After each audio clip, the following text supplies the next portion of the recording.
Anti corruption foundation of India के state head Rishabh Bhansali ने press वार्ता के माध्यम से 3 मामलों में प्रेस वार्ता कर भ्रष्टाचार और अनैतिक कार्य करने वालों को आगाह किया है कि वो सतर्क रहें। उनकी टीम पूरे जिले में भ्रष्टाचार और अनैतिक कार्यों के स्टिंग ऑपरेशन करने में लगी है। उन्होंने आरोप लगाया कि जिले में मसाज पार्लर के नाम से जिस्म फरोशी का धंधा चल रहा है और प्रशासन के संरक्षण में अनैतिक कार्य हो रहे हैं। डायरेक्टर ऋषभ भंसाली ने कहा कि कटंगी में पदस्थापना के बावजूद महिला चिकित्सक डॉक्टर स्वाति मेश्राम बालाघाट में क्लिनिक का संचालन कर रही हैं और शासकीय चिकित्सक होने के बाद भी निजी क्लिनिक में यूटेरस के ऑपरेशन के लिए शासकीय चिकित्सालय और निजी चिकित्सालय में ऑपरेशन के लिए राशि की मांग कर रही हैं, जिसके स्टिंग ऑपरेशन का वीडियो सामने आने के बाद भी सीएचएमओ समय की कमी का हवाला देकर मामले में खामोशी इख्तियार किए हुए हैं। यही नहीं, उन्होंने स्वास्थ्य हमले की शिकायत पर कार्यवाही को लेकर भी सवाल खड़े करते हुए कहा कि शिकायत के बाद भी सिविल सर्जन और सीएचएमओ कोई कार्यवाही नहीं कर रहे हैं और शासन की 181 यानी मुख्यमंत्री शिकायत के बाद भी इसे निरस्त कर दिया गया, जो साफ तौर से प्रदर्शित करता है कि स्वास्थ्य विभाग के अधिकारी होने वाले भ्रष्टाचार को सीधे तौर पर संरक्षण दे रहे हैं। उन्होंने कहा कि स्वास्थ्य विभाग में इतना भ्रष्टाचार है कि बिना रुपये दिए शासकीय अस्पताल में कोई डिलीवरी भी नहीं होती है और पैसा नहीं दिया तो प्रसूता की जान पर बनाती है। बावजूद इसके स्वास्थ्य विभाग और जिला प्रशासन मौन रहकर तमाशा देख रहे हैं। उन्होंने कहा कि यूटेरस ऑपरेशन के लिए पैसे मांगने वाली महिला चिकित्सक पर कोई कार्यवाही नहीं होती है तो इसकी शिकायत स्वास्थ्य मंत्री और मंत्रालय में की जाएगी। पेशेंट को अटेंड नहीं करना, पेशेंट से पैसे मांगना या पेशेंट को गुमराह करना प्राइवेट की ओर, ये सब चीजों के चलते एक स्टिंग ऑपरेशन करके एक वीडियो वायरल किया गया था, जिसमें उच्च अधिकारियों का ये कहना था कि हमारे को लिखित में शिकायत दीजिए तो हम कार्रवाई करेंगे।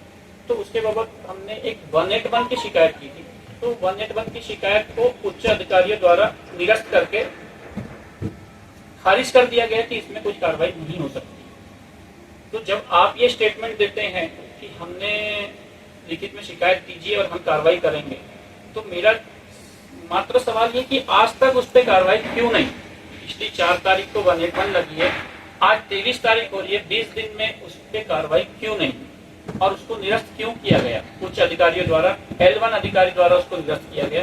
इसका कारण दूसरी चीज, जिस महिला डॉक्टर के लिए पूरा स्टिंग ऑपरेशन था, डॉक्टर स्वाति मेश्राम, ये कटंगी के लिए अपॉइंट की गई है और आज ये बालाघाट अटैच की गई थी। अटैचमेंट की एक समय मर्यादा होती है, वो मर्यादा का उल्लंघन करके ये आज भी बालाघाट प्रैक्टिस कर रही। कैसे?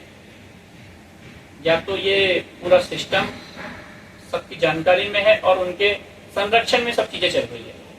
तीसरी बात, जिला चिकित्सालय में कार्यरत होने के बावजूद ये प्राइवेट प्रैक्टिस कैसे कर सकती? जो स्टिंग ऑपरेशन है उसमें आप लोग देख सकते हैं कि पूरा वीडियो उनके प्राइवेट क्लिनिक का बना हुआ है। 4 तारीख को एडमिट करने के बाद उनका ऑपरेशन बहुत प्रेशर देने के बाद 12 तारीख को ऑपरेट किया गया, लेकिन डॉक्टर स्वाति मेश्राम पर आज तारीख तक के किसी प्रकार की कोई कार्रवाई नहीं।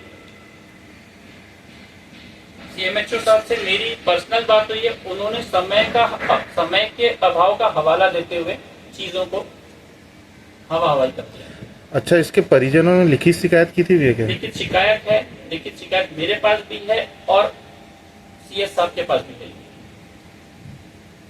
कई मरीजों का यहाँ मैटरनिटी ऑपरेशन के दौरान 6,000, 8,000 ये फिक्स है इनका, और आशा कार्यकर्ता से लेकर सीएमएचओ साहब तक के सब इसमें इन्वॉल्व है।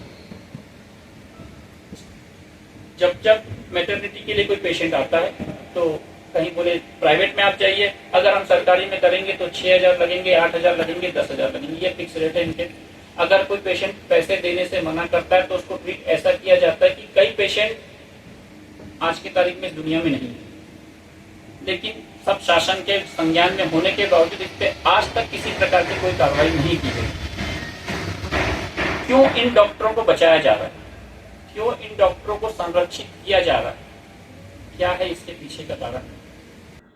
Anti corruption foundation head Rishabh Bhansali ने दूसरी बड़ी बात ये कही कि जिले में मसाज पार्लर के नाम से जिस्म फरोशी का धंधा फल फूल रहा है। हमारी टीम ने इस मामले में 1.5 से 2 महीने से जो काम किया है उसके अनुसार मसाज पार्लर के नाम पर जिस्म फरोशी के मामले में टीम ने video call recording, WhatsApp chatting और होटल के रूम नंबर तक हासिल कर लिए हैं, जिसका वो जल्द ही खुलासा करेंगे। वहीं उन्होंने कहा कि लालबर्रा के पनवेहरी निवासी एक लुटेरी दुल्हन के बारे में भी एंटी करप्शन फाउंडेशन को जानकारी मिली है, जो नामचीन लोगों को फंसाकर उनसे पैसे की डिमांड करती है और उनकी डिमांड पूरी नहीं होने पर वो उन्हें बदनाम करने और महिला के संबंधित अपराध में फंसा देने की धमकी देती है, जिसके भी तथ्य हमारे पास हैं। उन्होंने बताया कि इस लुटेरी दुल्हन का 2011 में लांजी क्षेत्र में एक युवक से विवाह हुआ था, जो 2018 तक साथ में थे। इसी दौरान 2017 में उसने एक व्यक्ति पर शारीरिक शोषण का फर्जी मुकदमा दर्ज कराया, जिसके आधा दर्जन से ज्यादा लोग शिकार हो गए, जिससे उन्होंने लोगों से अपील की है कि ऐसी दुल्हन से सावधान रहें और रिश्ता